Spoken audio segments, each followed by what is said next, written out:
Father, what is it that makes us feel that back in the day at church, it seemed like I felt you so much more, what you say, emotionally or invigoratingly. But yet, the way I experience you now is so much more real and tangible. So help me understand the difference, oh God. And I prayed and I asked God this, and He began to show me. He gave me the example of a mother and a child. And He began to tell me that because when we were rejoicing, we were not engaging the Father. It was all about us and our feelings and feeling good. We never made contact with God. He was just touching us. He was letting us taste Him. But we were not communing with Him and talking to Him and asking Him what He wanted. We were just telling Him what we wanted. And He compared it to a baby and its mother. How the baby wants,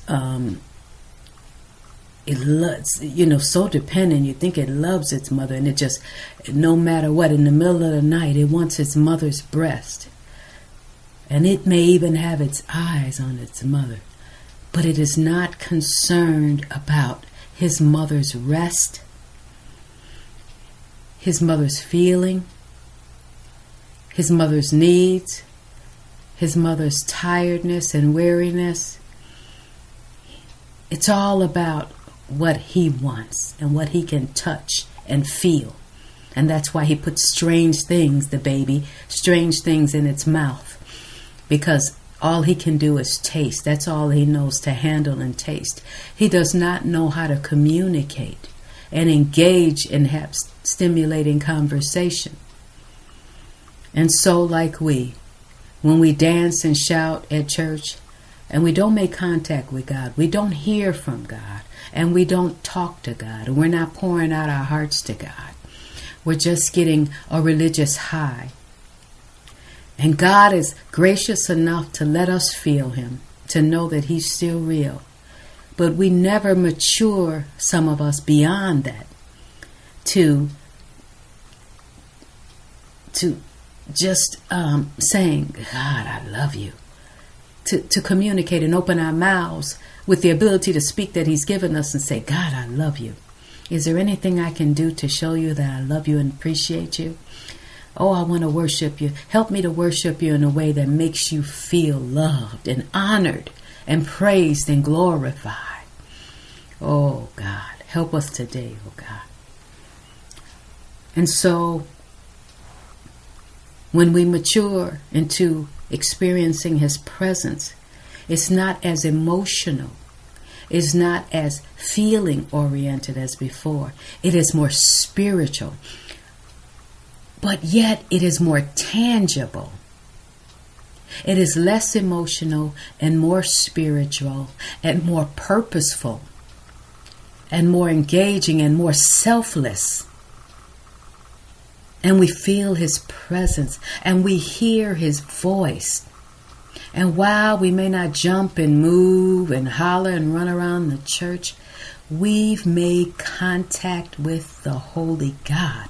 We have engaged our hearts to Him.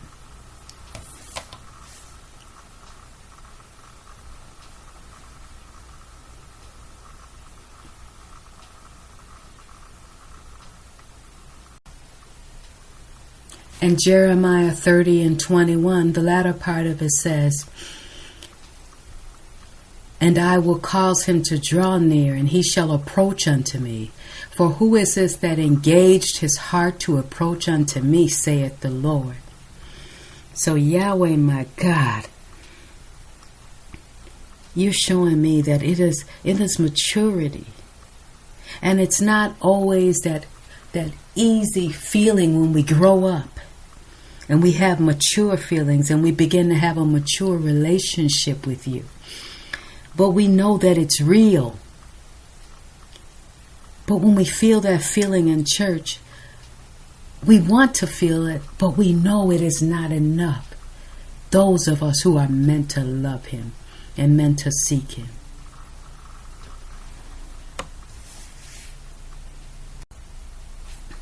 And that is why once we begin to mature in God, we begin to wonder, what happened to all the jumping and shouting and dancing? Why can't I have that like I used to?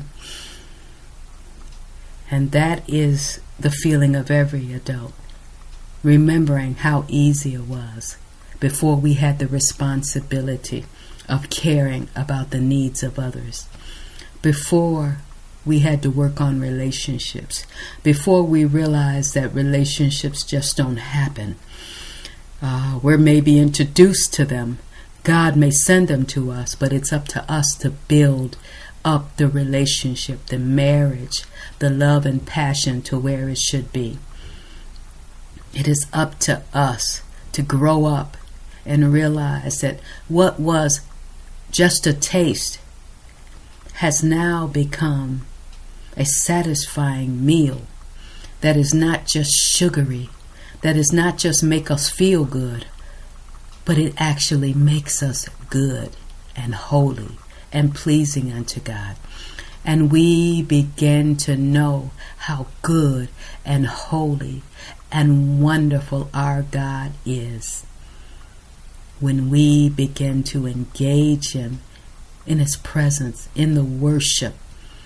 We don't just say, make me feel good, God. I feel guilty. I feel condemned. I don't know if you still love me. I don't know if this whole thing is real. I'm going through so much, God. Help me. Let me feel good. Give me a reprieve from the bad feeling that I'm feeling. No, no, no, no, no. When we mature, we go into his presence worshiping him. In spite of what we know the enemy is trying to do to us, we tell God, Father, I find no fault in you. I give you all the glory. And I may even give him a dance and worship, but it's not out of my need to feel better. It is out of my need to let him know that I still believe him. I still trust in him. And let the enemy know that it didn't work, that I'm going to trust the Lord all my days. And then, who knows, the Lord might leave an offering behind for us, as he said in Joel, because he's a good God and he's wonderful and he wants us to be happy. That's what blessed means. It means happy. Not just feeling good, not just thrilled, but happy. A happy that permeates every fiber of your being. And it's so fully in you that sometimes you don't recognize it because you're looking just to feel it in your emotions. But it's that happiness, that blessedness that is manifested as peace of mind that sometimes you take as being bored. It's that happiness and that blessedness that manifests sometimes as joy that you mistake for being just okay. But it's a joy. It's better than a thrill. Thrills pass. Joys stay. It is that happiness and that blessedness, my God, that you feel in his presence all through your body. It is not just in your feet a dance where your mouth is shut tight. It is not just in your mouth when you yell. It is in your ears enough to say, speak, Lord, your servant is listening. That is the kind of blessedness and happiness that we have when we enter his presence. So we may not feel that jump and shout anymore, because that was just to get us to that point. He may not sugar our meal anymore.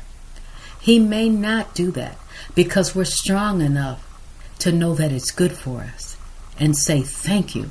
Thank you for the chastening. Thank you for that word.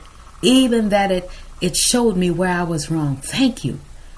Because that shows me that you are determined to have me in paradise with you forever.